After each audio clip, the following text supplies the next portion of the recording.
hindi nyo mawari ang inyo pong panlasa na parang napakainit naman ng panahon pero ikaw ay nilalamig. Or kaya kayo nagpa-check up pero wala pong findings ang doktor at okay naman lahat ang result. Pero iba pa rin ang inyo pong panlasa. Mag-ingat ka dahil maaaring kulam na po yan. Marami po tayong iba't ibang mga pamamaraan para mawala ang kulam.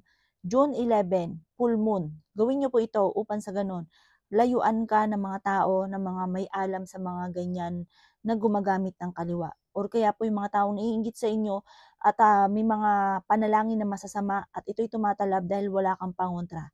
Kung ikaw po ay parang napakailap ng swerte na kahit anong gawing kayod ay sa wala't wala, gumamit ka ng paminta. Ang paminta ay isa sa mga subok na nagtataboy ng mga kamalasan.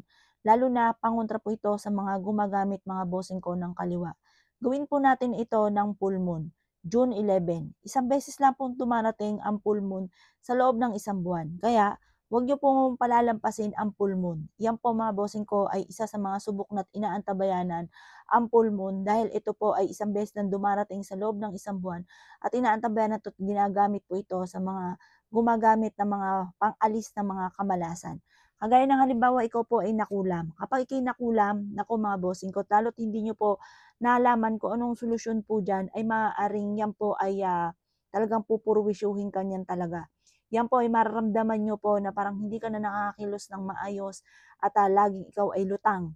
Mainam po na meron kang ganito, mapabata, mapamatanda, pwede itong gawin mga bossing. Basta sa pulmo nyo ito gagawin ng alas 7 ng gabi. At pagkatapos ay banggitin ang salitang ito na nandito sa screen. Papakita ko dito, banggitin nyo, ilista nyo to, isave nyo ang aking video at ito po ay marami na po ako naturuan ng ganito na nakatulong po sa kanila para sila po ay maalis ang mga kulam or kaya yung mga kamalasan na pinagdadaanan po nila. Banggitin nyo po ang murmurum, murmutum, mursyatum, solensaam, ambadador. Yan. Makikita nyo po dito sa ating screen, focus ka lamang, bigkasin ito ng 7 times at i-wish nyo na mawala na ang kamalasan po ninyo, ang mga palipad hangin at sumpa, layuan ka na ng mga tao na hindi maganda ang intention sa inyo. Focus ka lamang, positive ka lamang, mag-wish ka mula sa inyong pong puso. 7 times nyo po itong bibigkasin sa liwanag na sinag ng buwan. At ito po ay hiyaan nyo na maliwanagan ng sinag ng buwan. At pagkatapos, kinabukasan na itapon nyo po ito sa basurahan. Ang pamintang ito ay hihigop ng negative energy. Kung naman ang mga kamalasan na pinagdadaanan po ninyo ay aalisin po niya. Subok na po ito, napakaswerte mga bossing ko pagdating sa usapin ng paminta, ng pantaboy ng mga ganyang sitwasyon. Mga gumagamit ng mga black magic.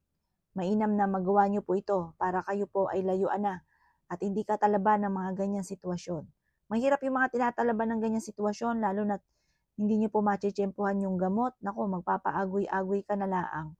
Yan, kaya kailangan magawa nyo po ito ha. Itapon nyo po ito. Ang pagtatapon po nito, sa malayo nyo siya itatapon, yung tipong 24 oras hindi ka babalik.